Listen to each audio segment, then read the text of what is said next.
ವಿದೇಶಿ ನೇರ ಬಂಡವಾಳ ಹೂಡಿಕೆ ಪಾತಾಳಕ್ಕೆ. ಸುದ್ದಿಗೆ ಸ್ವಾಗತ. ನಾನು ದೀಕ್ಷಾ ಬಂಗೇರ. ಮೇಕ್ ಇನ್ ಇಂಡಿಯಾವು ಭಾರತದಲ್ಲಿ ವಿದೇಶಿ ಬಿಡಿವಸ್ತುಗಳ ಜೋಡಣೆಯನ್ನೇ ಬಹುತೇಕವಾಗಿ ಅವಲಂಬಿಸಿದೆ. ಅದರ ಜೊತೆಗೆ ಮೋದಿಯವರ ಕಳೆದ 10 ವರ್ಷಗಳ ಪ್ರಧಾನಿ ಆಡಳಿತ ಅವಧಿಯಲ್ಲಿ ಎಫ್ಡಿಐ ವಿದೇಶಿ ನೇರ ಬಂಡವಾಳ ಹೂಡಿಕೆಯು ತುಂಬಾ ಕಡಿಮೆಯಾಗಿದೆ. ದೇಶದಲ್ಲಿ ಅನಿಶ್ಚಿತತೆ, ಹಿಂಸಾಚಾರ, ಷೇರುಪೇಟೆಯ ಅವಾಂತರ ಮೊದಲಾದ ಕಾರಣದಿಂದ ವಿದೇಶಿ ನೇರ ಬಂಡವಾಳ ಹೂಡಿಕೆದಾರರು ತಮ್ಮ ಬಂಡವಾಳವನ್ನು ಹಿಂತೆಗೆದುಕೊಂಡು ಹೋಗಿದ್ದಾರೆ. ಈ ಕಾರಣದಿಂದ ದೇಶದ ಒಟ್ಟಾರೆ ಅಭಿವೃದ್ಧಿ ನಿಂತ ನೀರಾಗಿದೆ. ವಿದೇಶಿ ನೇರ ಬಂಡವಾಳ ಹೂಡಿಕೆಯು ಹೆಚ್ಚಾದರೆ ಅದು ದೇಶದ ಅಭಿವೃದ್ಧಿಗೆ ಪೂರಕ, ಇಳಿಕೆಯಾದರೆ ಅದು ದೇಶದ ಅಭಿವೃದ್ಧಿಗೆ ಬಾಧಕ. ಭಾರತದಲ್ಲಿ ಕಳೆದೊಂದು ದಶಕದಿಂದ ಅದೇ ನಡೆದಿರುವುದು.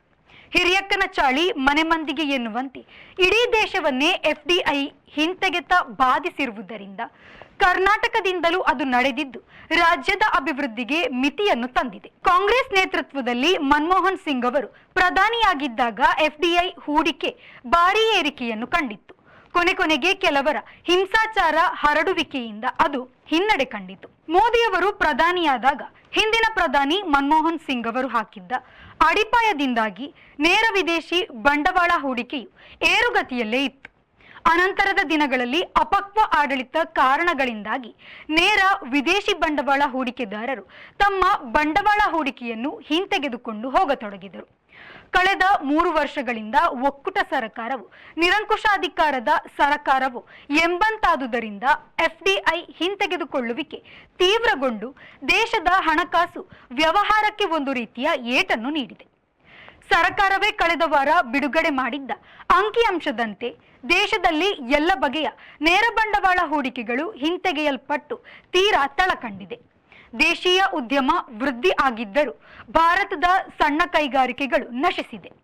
ಭಾರತದ ತಯಾರಿಕಾ ಕ್ಷೇತ್ರ ಮತ್ತು ರಫ್ತು ಕ್ಷೇತ್ರವೂ ಕೂಡ ಹಿನ್ನಡೆ ಕಂಡಿದೆ. 2022-23 ಹಣಕಾಸು ವರ್ಷದಲ್ಲಿ ಭಾರತಕ್ಕೆ $7,135 ಕೋಟಿ ಎಫ್ಡಿಐ ಹೂಡಿಕೆ ಹರಿದು ಬಂದಿತ್ತು. 2023-24 ವರ್ಷದಲ್ಲಿ ದೇಶದೊಳಕ್ಕೆ ಹರಿದು ಬಂದ ನೇರ ಬಂಡವಾಳ ಹೂಡಿಕೆಯು $7,095 ಕೋಟಿ. ಇದು ಮೇಲ್ನೋಟಕ್ಕೆ 1% ಮಾತ್ರ ಇಳಿಕೆ. ಆದರೆ ಅದರ ಹಿಂದಿನ 2-3 ವರ್ಷಗಳಿಗೆ ಹೋಲಿಕೆ ಮಾಡಿದರೆ ಇಳಿಕೆ ತೀವ್ರತಮವಾದುದಾಗಿದೆ.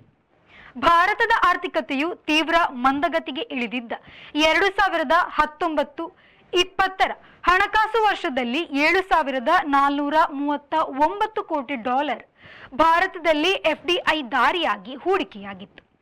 ಕೇಂದ್ರದ ಬಿಜೆಪಿ ಆಡಳಿತದಡಿ ಬಂಡವಾಳ ಹೂಡಿಕೆಗೆ ಸಹಕಾರಿಯಾಗುವ ಪೂರಕ ವಾತಾವರಣ ಇಲ್ಲದಿರುವುದೇ ಎಫ್ಡಿಐ ಹಿಂದಕ್ಕೆ ಹೋಗಲು ಮುಖ್ಯ ಕಾರಣ.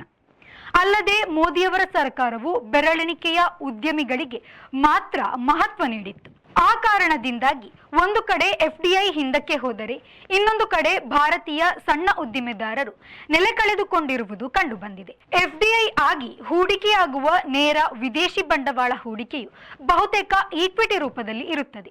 ಆದರೆ ಈಕ್ವಿಟಿಗಳ ವಿಷಯದಲ್ಲಿ ಭಾರತೀಯ ವಲಯ ಪ್ರಾಮಾಣಿಕವಾಗಿಲ್ಲ ಎಂಬ ಆಪಾದನೆ ಇದೆ.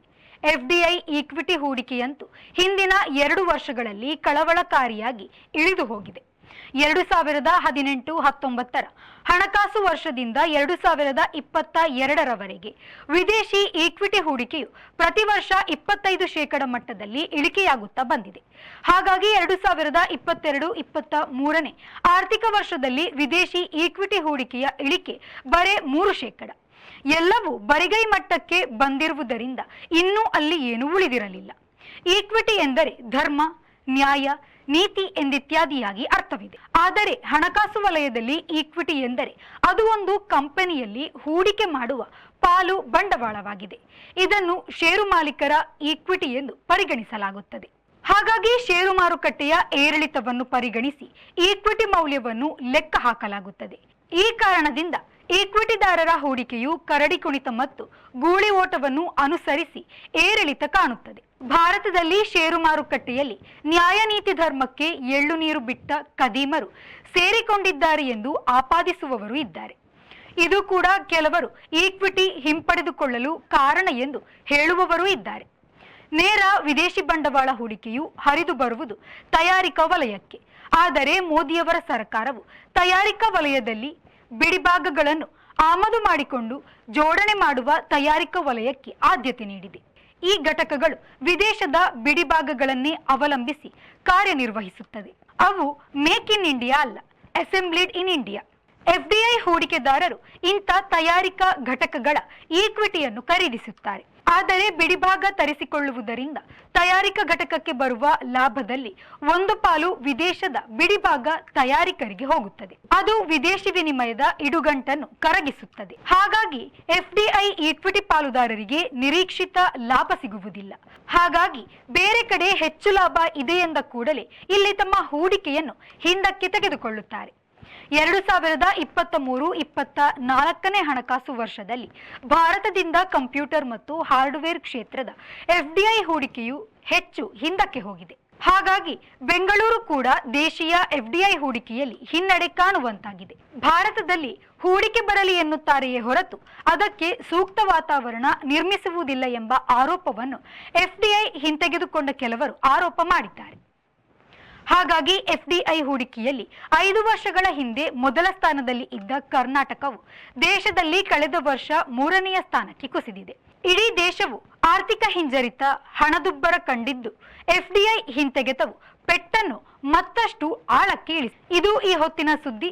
ನಿರಂತರ ಸುದ್ದಿ ಮತ್ತು ಮನೋರಂಜನೆಗಾಗಿ ವಿ4 ನ್ಯೂಸ್ನ ಫೇಸ್ಬುಕ್ ಪೇಜ್ ಫಾಲೋ ಮಾಡಿ ಹಾಗೂ ಯೂಟ್ಯೂಬ್ ಚಾನೆಲ್ ಸಬ್ಸ್ಕ್ರೈಬ್ ಮಾಡಿ.